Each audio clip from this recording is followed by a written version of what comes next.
Okay, good afternoon, everybody. A packed room today. Thank you all for coming. President Trump is making America affordable again through his proven economic formula of powerful tariffs, fair trade deals, massive middle-class tax cuts, energy dominance, and aggressive deregulation. The overwhelmingly positive economic data released this week underscores the significant progress the president has already delivered. Tuesday's CPI report marked the latest confirmation that President Trump has defeated Joe Biden's inflation crisis. Since President Trump took office, core CPI has increased at just a 2.4% annualized rate, substantially lower than the 3.3% annual rate inherited from the Biden administration last January. Importantly, as inflation cools, Americans' wages are rising, giving the American people more purchasing power. And with what is likely going to be a record-breaking tax refund season in the next couple of weeks, the American people will be reaping the rewards of the massive tax cuts that were signed into law by the president. Thanks to President Trump's signing of no tax on tips, overtime, Social Security, boosting the child tax credit, and locking in the 2017 Trump tax cuts, independent estimates project the average American tax filer could expect up to an extra $1,000 bump to their tax refund next year. This is going to be a helpful boost to working families who are making ends meet. On the energy front, the national average price for a gallon of regular gas this week fell to its lowest level in 5 years, thanks to President Trump's drill baby drill agenda. According to Gas Buddy, the average price for regular gas on Monday was below $3 per gallon in 43 states, below $2.75 per gallon in 30 states, and at or below $2.50 per gallon in 17 states. In fact, gas prices were below $2 a gallon at stations in at least 19 states. Don't forget, this was unheard of just a couple of short years ago. Overall, drivers are projected to spend $11 billion less at the gas pump this year than they did last year, resulting in hundreds of dollars in critical savings for the average American family. We're also seeing the housing market rebound as borrowing costs ease and income growth outpaces home price gains. According to a new report, Also released this week from the National Association of Realtors, existing home sales in December rose to their fastest pace in 3 years. To further improve housing affordability, President Trump has recently announced and directed Fannie and Freddie to purchase $200 billion worth of mortgage bonds. As a result of these actions, mortgage rates have fallen to their lowest level in years. As of last Friday, rates for the average 30-year mortgage are down more than 1 full percentage point. Because of these significant declines, monthly housing payments are now at their lowest level in 2 years, and we expect this decrease to continue. As someone who was enormously successful in real estate, President Trump understands that owning a home is about more than just having a physical asset. It's about empowering young people to stake their claim in the American dream. It's about giving newlyweds a place to make their own and start a family. It's about promoting the spirit of hard work, determination, and yes, the rugged individualism that has made America the greatest country in the history of the world. President Trump knows America is strongest when it's a nation of owners, not renters, and he is determined to unlock that opportunity for as many Americans as possible. That's why he will outline additional housing initiatives during his major speech in Davos next week, and we look forward to seeing many of you there. Finally, this morning, President Trump unveiled a healthcare plan for America called the Great Healthcare Plan, and a video message detailing his solutions to lower costs for all Americans and significantly improve our healthcare system. The Great Healthcare Plan will accomplish this through 4 common sense pillars. Number 1, permanently lowering prescription drug prices. Congress can get this done by codifying President Trump's historic most favored nation initiatives into law to guarantee Americans the same low prices for prescription drugs that people in other countries around the world pay. Additionally, by increasing consumer choice by making more verified, safe pharmaceutical drugs available for over-the-counter purchases. Number 2, the Great Healthcare Plan will stop sending big insurance companies billions in extra taxpayer funded subsidy payments and instead send that money directly to eligible Americans to allow them to buy the health insurance of their choice. Additionally, by funding a cost-sharing reduction program for healthcare plans and ending kickbacks from pharmacy benefit managers to large brokerage middlemen. Number 3, the Great Healthcare Plan will maximize price transparency by requiring any healthcare provider or insurer who accepts either Medicare or Medicaid to publicly and prominently post their pricing and fees to avoid surprise medical bills. This is an incredibly popular policy that has been bipartisan for many years, and President Trump is officially and firmly calling on Congress to get it done. And number 4, holds big insurance companies accountable by requiring them to publish rate and coverage comparisons up front on their websites in plain English so consumers and everyday Americans can make the best purchasing decisions for them and their families. These are common sense actions that make up President Trump's great healthcare plan, and they represent the most comprehensive and bold agenda to lower healthcare costs to have ever been considered by the federal government. Congress should immediately take up President Trump's plan and pass it into law. For Americans watching at home, you can visit greathealthcare.gov right now for more information on the Great Healthcare Plan. And with that, we will open it up to questions. In our new media seat today, we have a familiar face, Riley Gaines. I'm surprised it took us a year to get you here, but I'm very happy to see you. I know you have a new podcast, The Riley Gaines Show. And so thank you. And you brought a beautiful baby and your lovely husband too. So thank you so much for joining. And why don't you kick us off? Absolutely. Well, thank you. First and foremost, congratulations to you. Being a girl mom will change your life in the best way possible. So excited you get to shop all the pink and the frilly and the bows. I was in Washington, D.C. earlier this week for the Supreme Court case. There were 2 arguments that were heard surrounding sex-based rights and if it's constitutional for states to pass laws that ultimately protect those rights for women. If the Supreme Court rules as anticipated in favor of maintaining these sex-based rights, is the administration prepared to take action against the states? I believe at this point it's 23 states that don't have those protections for women. Absolutely. And as you know, Riley, The administration already has done so. We've taken action in a number of fronts against these states who are failing to uphold the president's executive orders and this administration's policy of simply protecting women in women's sports and in women's private spaces. We've gone to the mat with large universities in this country as well to try to fight for what's fair and what's just for women and girls across the country. So I know you were at the arguments. I listened to them myself as a woman and as a former athlete. And I think the president speaks on common sense on this issue, that women's sports and private spaces should be protected, and that there are two genders, there are two sexes. That is not something we should be afraid to say in this country.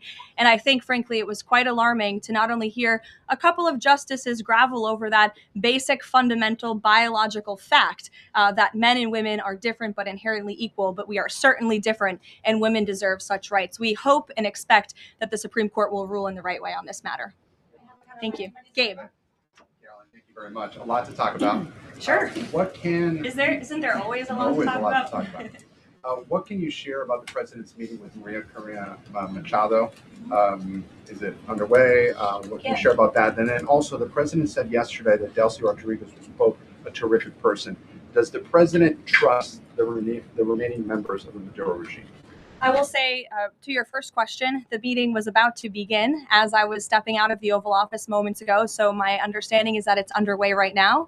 I know the president was looking forward to this meeting, and he's was expecting it to be a good and positive discussion with Ms. Machado, who is really a remarkable and brave voice for many of the people of Venezuela. So the president looks forward to obviously talking to her about the realities on the ground in the country and what is taking place. As for Ms. Rodriguez, the president did speak with her directly this week. As you know, he revealed that to all of you yesterday. And Secretary Rubio and the administration have been in constant communication with Ms. Rodriguez and other members of the interim government in Venezuela. They have been extremely cooperative. They have thus far met all of the demands and requests of the United States and of the president. And I think you have all seen that play out. We obviously had a $500 million energy deal that was struck in large part because of the cooperation from Ms. Rodriguez. Venezuela and Ms. Rodriguez have also confirmed that they will be releasing political prisoners from Venezuela. There were 5 Americans who were recently released this week as well. So the president likes what he's seeing and will expect that cooperation to continue. And regarding the investigation into the leak that the president referenced yesterday, what is the administration's position on the Washington Post reporter? The Post has reported that she was told that she is not a target of the investigation. Does the administration believe she did anything wrong? And then also, what is the administration's position on the Pentagon Papers case from the 1970s that affirmed reporters' right to publish classified information under certain circumstances? Well, since this is an active investigation, I don't want to comment on it much more than what we did yesterday to obviously confirm the investigation. And I can confirm what the Attorney General stated and the President as well, which is that the individual, unfortunately, a contractor at the Pentagon, chose to unlawfully leak classified and very serious information to this Washington Post reporter. Hence why the reporter's home was looked into by the FBI, rightfully so. And the administration is not going to tolerate leaks, especially from within the national security apparatus of the United States government, that put our nation's integrity and our national security at risk. Full stop. The president will not support that. I know the Secretary of War will not support that, and it will not stand. And legal action will be taken against anyone, whether it's a member of the press or whether it's an employee for a federal agency who breaks the law. If you break the law and if you endanger our men and women in uniform, you are going to be held accountable, period, full stop. But Jackie. Does this administration believe that this reporter or any reporter has a right to publish classified information under certain circumstances? Look, I think that we do not believe that individuals who have been given the privilege of holding a top secret clearance should be illegally leaking that classified information. And I know the American people agree with that. And I think it's a basic tenet of journalistic integrity not to publish information that could directly endanger the operational security or the brave men and women who are serving this country in uniform and putting themselves in harm's way to protect not just the people of this administration, but all of you in the press and all of their fellow Americans as well. Jackie. Thank you, Caroline. I wanted to get the White House reaction to Iranian state TV broadcasting an implicit threat to the president's life. It was images of the assassination attempt in Butler, Pennsylvania, according to reports, with the message, "This time it will not go wrong." I have not seen that, to be honest with you, Jackie. We'll take a look, and I'll let the president and his national security team examine that footage to ensure its legitimacy. Again, I haven't seen it, so I can't comment on it. What I will say with respect to Iran is that the president and his team have communicated to the Iranian regime that if the killing continues, there will be grave consequences. And the president received a message, as he revealed to all of you and the whole world yesterday, that the killing and the executions will stop. And the president understands today that 800 executions that were scheduled and supposed to take place yesterday were halted. And so the president and his team are closely monitoring this situation, and all options remain on the table for the president. Netanyahu encouraged him against strikes. Look, it's true that President spoke with Prime Minister Netanyahu, but I would never details about their conversation without giving the expressed approval by the president himself. Thank you, Caroline. Is it still the president's assessment that it would be very hard for Ms. Machado to leave Venezuela because he says she lacks the respect and support in that country? And will he raise that with her today? I think the president's assessment that you just pointed out was based on realities on the ground. It was a realistic assessment based on what the president was reading and hearing from his advisors and national security team. And at this moment in time, his opinion on that matter has not changed. He has also said that he would like there to be elections in Venezuela when the time is right. That's right. Do you have any update on when that might be? And is he committed to a transition to democracy for Venezuela? Yes, and he is also committed to hopefully seeing elections in Venezuela one day, but I don't have an updated timetable for you today. Reagan in the back. Thanks, Caroline. I have a question for you on Minnesota and then also Venezuela. Sure. President Trump threatened invoking the Insurrection Act today in Truth Social post. I'm wondering what his tipping point is. Like, what would it take for him to invoke the Insurrection Act? Look, that's only a question, frankly, Reagan, the president can answer. But the Insurrection Act is a tool at the president's disposal. As you know, it has been used sparingly, but it has been used by previous presidents in American history. And I think the president's Truth Social post spoke very loud and clear to Democrats across this country, elected officials who are using their platforms to encourage violence against federal law enforcement officers, who are encouraging left-wing agitators to unlawfully obstruct legitimate law enforcement operations. And if you talk to any law enforcement officer, no matter what level they work at, they want to be working with their counterparts, whether that's at the federal level or the federal authorities wanting to work with their counterparts at the state and local level. And it's truly shameful that now for more than a year, you've had elected Democrat governors and mayors who have basically held their state and local law enforcement hostage and told them, you cannot cooperate with federal law enforcement. Why? They cooperated under the Biden administration. It's because these Democrats are deranged in their hatred for President Trump, and they are holding their state and local law enforcement hostage as a result. And these Democrat mayors and governors are doing this over what? Over the lawful and legitimate law enforcement operations to remove violent criminals from the streets of Minnesota, from the streets of California, from the streets of New York, and from the streets of every state across this country. And you don't see these riots and this vandalism taking place in states like Florida. Why? Because you have a governor in that state who has empowered federal and local authorities to work together. And it's despicable what we're seeing from these Democrat politicians, especially in sanctuary states and cities across the country. Yesterday, Caroline. Go ahead, John. Oh, thank you so much. My question is, President Trump has talked twice in recent days, once at the Kennedy Center and then to Reuters again last night, about canceling the election. Why is he talking about this? I believe you're referring to the president's interview at Reuters last night. I was in that interview. It was a closed-door interview. Obviously, there was not audio or video. The president was simply joking. He was saying, we're doing such a great job. We're doing everything the American people thought. Maybe we should just keep rolling. But he was speaking facetiously. And then one more. Sure. On the labor secretary. She's under investigation. Has he spoken to her about this? I don't know if the president has spoken directly to the secretary. If they have, I'm unfamiliar with that conversation, but I have spoken to the president about that report regarding the secretary. He's aware of the internal investigation and he stands by the secretary, and he thinks that she's doing a tremendous job at the Department of Labor on behalf of American workers. PBS, go ahead. You were mentioning a moment ago about working federal, state, local officials in Minneapolis. Governor Walz's office is saying today that he's trying to get a hold directly with the president. Have they spoken? And if they haven't, why haven't they spoken? If there's a desire from Walz, that they're saying to de-escalate what's happening there. I'm not sure if that's a genuine offer to speak with the president. I was with the president about 30 minutes ago and they hadn't spoken at that point. Look, the president is always willing to answer the phone when people pick up and call. When there was another tragic shooting many months ago in Governor Walz's state, he spoke directly with the governor. But I would ask that the governor stops inciting the harassment and illegal obstruction of law enforcement in his state.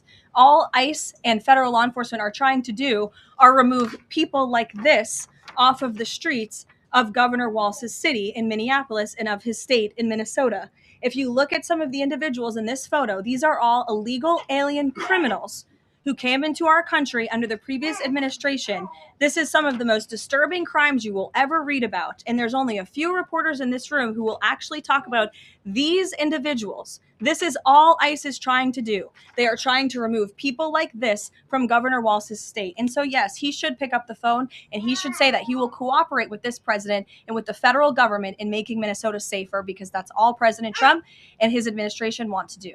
Mary. Thanks, Caroline. The president says he wants money to go directly to Americans so they can buy their own insurance. How exactly would this work? And can the president assure Americans that this will be enough to cover their healthcare costs? So this is the second principle in the president's healthcare plan, lowering insurance premiums specifically and ensuring that that money is going directly back to the American people and cutting the kickbacks that then raise those premiums. So this plan, once put into legislative text and passed by Congress and sent to the president's desk, will stop sending big insurance companies billions of an extra taxpayer-funded subsidy payments and instead send that money directly to eligible Americans to allow them to buy the health insurance of their choice through, you may have heard it be referred to as health savings accounts. Whether that ends up being the actual name of such accounts, we'll have to see. Again, Congress and the White House are going to work together to put this plan into action. And then secondly, the Great Healthcare Plan will fund a cost-sharing reduction program for healthcare plans, which will save taxpayers at least $36 billion and reduce the most common Obamacare plan premiums by over 10%. And that's according to the Congressional Budget Office. But 20 million Americans in recent weeks have seen their healthcare costs soar. Can he assure them that if this plan is put in place, that they will be able to cover those costs? If this plan is put in place, every single American who has health care in the United States will see lower costs as a result. They will see more transparency. All of these proposals that are within the Great Healthcare Plan are incredibly popular with the American people, and they will impact everyone, not just a small fraction of those who are within the healthcare marketplace, but every single American will continue to see their costs go down. And I will note that they already are with respect to prescription drug prices. When you look at what the president has done with most favored nations, you've seen these big pharmaceutical companies in the Oval Office saying that this president and his team were nonstop around the clock pressuring us and negotiating with us to lower the cost of prescription drugs for Americans. And we are already seeing that to the tune, in some cases, of more than 500%. And that Trump RX website is something that the administration will be formally launching very soon, so Americans will have access to those lower costs of drugs. Josh. Thank you. The president has called on credit card companies to lower the cap rate to 10% effective 20th next week. If they don't do that, what's his... what'll he do? What's the threat? Well, tariffs? No, I'm just kidding. The president certainly has an expectation, Josh, that the credit card companies will do this, just as he did with the pharmaceutical companies, that they will lower costs for American consumers. I don't have a specific consequence to outline for you, but certainly this is an expectation and, frankly, a demand that the president has made. Can you give us an update on the Fed? Sorry. There was some reporting from, I think, Fox Business that Rick Reeder had an interview this week scheduled. The president's indicated he's already made a selection, or at least he's settling on someone. Where is he in that process, and when can we expect an announcement? Is he still doing interviews? Look, the president is in the same place as you all have been asking about this for many, many weeks. He's in a decision-making phase. There are a few people who he likes very much for this job, maybe less than that. The truth is, like with all decisions, it's a decision for the president to make. And he said to Reuters in that interview last night that he thinks he'll be finally making that decision in the next couple of weeks. So we will see. And very quickly, there's been some criticism from other governments about Grok and XAI, the Twitter AI bot, and things it's been doing to manipulate images, including whether that would violate the Take It Down Act that the First Lady has supported. We've not heard from this administration on it. Elon Musk says that they've disabled that, but I wanted to ask you whether the administration has a position and whether that's something that you will be pursuing, or whether the president has talked to Mr. Musk about that. Yes, I will talk to the Office of Science and Technology, and we will get you a firm statement and answer on exactly where the administration stands. I don't want to speak on that without speaking with the experts on it. Yes. Just to follow up on the health care plan, one of the things in the Affordable Care Act was coverage of pre-existing conditions. Is there any discussion or inclusion on that issue in the president's plan? The president's plan that he outlined today will have no impact on individuals in this country with pre-existing conditions. Obviously, that's a continued conversation that the White House will have with Congress, but that's not the president's intention with the Great Healthcare Plan. Go ahead. Thanks, Caroline. Two questions on Minneapolis. And then you. Go ahead. Thanks. Two questions on Minneapolis, Sure. one on the ICE agent, the other on the rioting. I believe last night there were protesters or rioters that rifled through an FBI car, took weapons. We had a reporter embedded with ICE who said that she saw constant harassment all evening. Can you speak to the rhetoric we're hearing from Democrat politicians, whether they are causing violence against ICE, as well as some of the headlines we've seen, not including the full story? Yeah, I mean, to your first point, I think I've addressed that these Democrat governors and mayors in not just Minnesota, but in states across the country are essentially, they've referred to ICE agents who, again, are brave men and women. And I would encourage everyone in this room, and I would encourage Governor Walz and other Democrats who are demeaning law enforcement to sit down and have a cup of coffee with an ICE agent or a Border Patrol agent. These are great, patriotic men and women who have families, who put on the uniform every day and are following our nation's immigration laws at the direction of their bosses and again, at the direction of the law. They are simply trying to enforce the law. And the Democrat Party has demeaned these individuals. They've even referred to them as Nazis and as the Gestapo. And that is absolutely leading to the violence we're seeing in the streets. If you look at some of the images out of Minneapolis last night, look at this vehicle. Look at what it says. It says F ICE. You have these individuals who are putting their middle finger, proudly so, at the camera. Another ICE individual, a vehicle that was vandalized last night by these left-wing agitators. People don't do this without encouragement from people in power who make them feel like it's okay. Here's another one. And I'm pretty sure this car, you can't see it, said the best agent is a dead agent or something to that effect. This is despicable rhetoric that we're seeing. And the media is absolutely complicit in this violence, because if you look at the headline from CNN, protests erupt after federal agent shoots man in Minneapolis. That is not the story. That is not the truth. If you actually want to know the truth, you can look at what the Department of Homeland Security released, which is that this ICE agent was executing a targeted operation against a Venezuelan illegal alien who was unlawfully present in the country.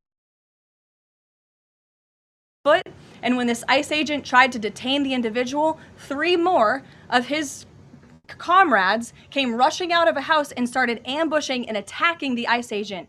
They used a shovel or a broom to smash his face in. And so, yes, that agent had to use self-defense and take up his weapon to protect his own life. That is what's happening on the streets of Minneapolis. That's what's happening on the streets, unfortunately, of these Democrat-run cities and states where you have elected officials who are encouraging such violence against our brave men and women in law enforcement.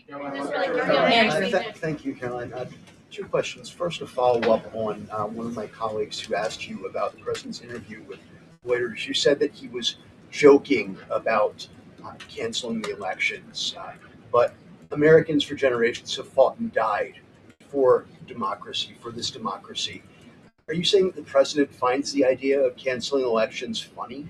Andrew, were you in the room? No, you weren't. I was in the room. I heard the conversation. And only someone like you would take that so seriously and pose it as a question that way. Second, Caroline, next Thank you, Caroline. Senator Elizabeth Warren said that the president called her earlier this week to discuss caps on credit card interest rates. I'm curious, would the president work with her and other Democrats in Congress on a legislative fix to this issue? I think the president would work in good faith with anyone in Congress for a good legislative fix that would benefit the American people. And that's precisely why he called Senator Warren earlier this week on that matter. Thanks, Caroline. Earlier, you were just defending ICE agents generally. And earlier on, Secretary Noem spoke to the media, and she said, among other things, that they are doing everything correctly. 32 people died in ICE custody last year. 170 US citizens were detained by ICE, and Renee Good was shot in the head and killed by an ICE agent. How does that equate to them doing everything correctly? Why was Renee Good unfortunately and tragically killed? Are you asking me my opinion? Because an ICE agent acted recklessly and killed her unjustifiably. Oh, okay. So you're a biased reporter with a left-wing opinion. What do you want me to do? Yeah, because you're a left-wing hack. You're not a reporter. You're posing in this room as a journalist. And it's so clear by the premise of your question. And you and the people in the media who have such biases but fake like you're a journalist, you shouldn't even be sitting in that seat. But you're pretending like you're a journalist, but you're a left-wing activist. And the question that you just raised and your answer proves your bias. You should be reporting on the facts. You should be reporting on the cases. Do you have the numbers of how many American citizens were killed at the hands of illegal aliens who ICE is trying to remove from this country? I bet you don't. I bet you didn't even read up on those stories. I bet you never even read about Laken Riley or Jocelyn Nungray or all of the innocent Americans who were killed at the hands of illegal aliens in this country. And the brave men and women of ICE are doing everything in their power to remove those heinous individuals and make our communities safer. And shame on people like you in the media who have a crooked view and have a biased view and pretend like you're a real honest journalist. Kelly. Two quick questions on Iran. I wanted to ask first, just if you can say, how close was the president to potentially launching strikes last night? And was it the Gulf states that convinced him not to do that, as some of the region there have said? Well, look, Kelly, I know there's been a lot of speculation in the media about what the president is going to do at any given moment or any given night. And I would say a lot of these stories, to be honest with you, I've been reading them, and they've been based on anonymous sources who are pretending or guessing to know the president's thinking. The truth is, only President Trump knows what he's going to do, and a very, very small team of advisors are read into his thinking on that. And as I just told you, he continues to closely monitor the situation on the ground in Iran. And as we saw yesterday, he had heard that the killings and executions would stop. And we have seen 800 people, their lives have been spared as a result of that. The president continues to closely monitor, but also keep all of his options on the table.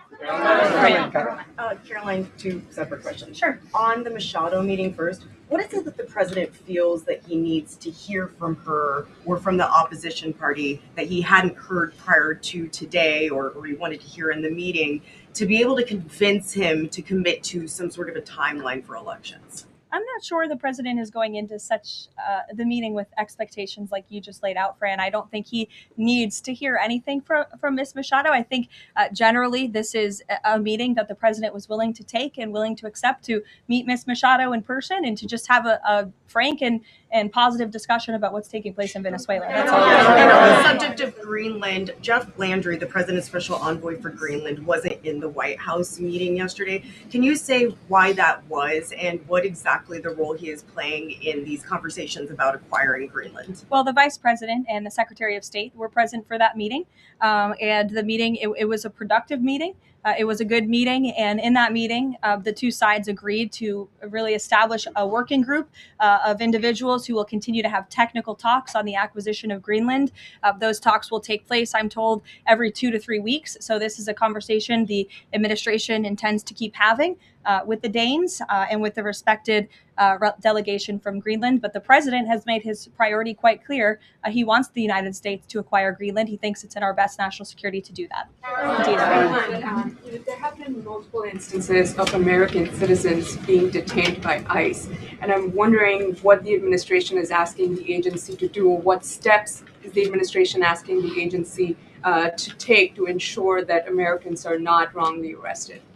Obviously, ICE is focused on detaining individuals who are unlawfully present in the country. And there have been hundreds of thousands of illegal aliens who have been arrested and detained and deported from this country by ICE over the course of the last year. And that's their intention, and that is their goal. Elizabeth. Thank you, Caroline. What about on Greenland? You reportedly sent troops over there. Does that change at all what the president is doing on this? And then a second question. Yesterday, in a Senate help hearing, Senator Josh Hawley repeatedly asked a doctor if men can get pregnant, and she did not directly answer that. What are your thoughts on that? Well, to your first question on Greenland, I don't think troops in Europe impact the president's decision-making process, nor does it impact his goal of the acquisition of Greenland at all. To your second question, I mean, anyone in their right mind with common sense who's speaking honestly and candidly will say that men cannot get pregnant. And I think I can attest to that myself. So thank you all very much.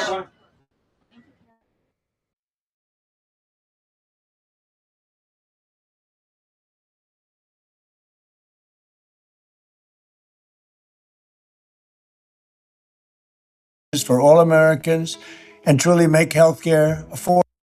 Today, I'm thrilled to announce my plan to lower healthcare prices for all Americans and truly make healthcare affordable again. We're doing things that nobody's ever been able to do. We're calling it the Great Healthcare Plan. Instead of putting the needs of big corporations and special interests first, our plan finally puts you first and puts more money in your pocket. The government is going to pay the money directly to you. It goes to you, and then you take the money and buy your own health care. Nobody's ever heard of that before, and that's the way it is. The big insurance companies lose, and the people of our country win. This proposal locks in the massive discounts on prescription drugs that my administration is achieving through our most favored nation drug pricing agreement. Now, when you hear about that, for 40 years they've been trying to do it, but they never were able to do it. No other president was able to do it. I got every other country to approve it by the use of tariffs and other things. They all approved it. Nobody else got it. No other president got it. And for the most part, they didn't even try because they felt it was impossible. It'll bring down drug prices 80, 90%, in some cases, just numbers that nobody's ever heard of before. Your prescription drugs will come way, way down. And under this policy, the prices of many drugs will be slashed by 300, 400, and even 500% starting this month at the TrumpRx.gov. So instead of Americans paying the highest drug prices in the world, which we have for decades, we will now be paying the lowest cost paid by any other nation. So any other nation that's paying the lowest cost, that's what we're going to pay. And the American people will get the savings. So I have to reiterate, the lowest price in the world is what you're going to pay. Before, you were paying the highest price in the world by far, and the politicians did nothing about it. So I'm asking Congress to complete the work that we've started. Next, my plan would reduce your insurance premiums by stopping government payoffs to big insurance companies and sending that money directly to the people. Obamacare was designed to make insurance companies rich. I call it the Unaffordable Care Act, with billions of dollars in taxpayer subsidies that helped their stock prices skyrocket over 1,700%. As you paid more money for healthcare every single year, more and more, the premiums went higher and higher. I want to end this flagrant scam and put extra money straight into the healthcare savings account in your name, and you go out and buy your own healthcare, and you'll make a great deal. You get better healthcare for less money. That way you can choose the care that is right for your family. To further reduce insurance premiums, my plan ends the giant kickbacks to insurance brokers and corporate middlemen that only drive up the costs, and that's what they're intended to do, drive up the cost. But we're driving down the cost. And it fully funds a long neglected part of the law known as the Cost Sharing Reduction Program. This measure alone should cut premiums on the most popular Obamacare plans. It's hard to believe there are any because it's a hated program. It's unaffordable, but it's going to cut them by an average of 10 to 15%. Next, the Great Healthcare Plan. That's the name. It's called the Great Healthcare because it's great healthcare at a lower price. Mandates unprecedented accountability and transparency from insurance companies and all healthcare providers so that special interests can no longer profiteer at your expense. as the saying goes, sunlight is the best disinfectant. That is why my plan orders all insurance companies to publish rate and coverage comparisons in very plain English. It requires insurers to publish detailed information about how much of your money they're going to be paying out in claims versus how much they're taking in profits. In other words, you will be able to watch the scam. It forces them to release detailed data on how many claims are being denied and whether those denials are eventually overturned on appeal. And most importantly, it will require any hospital or insurer who accepts Medicare or Medicaid to prominently post all prices at their place of business so that you are never surprised and you can easily shop for a better deal or better care. And you're going to end up doing both. You're going to get a better deal and better care. We will have maximum price transparency and costs will come down incredibly. I'm calling on Congress to pass this framework into law without delay. Have to do it right now so that we can get immediate relief to the American people, the people I love. Thank you very much.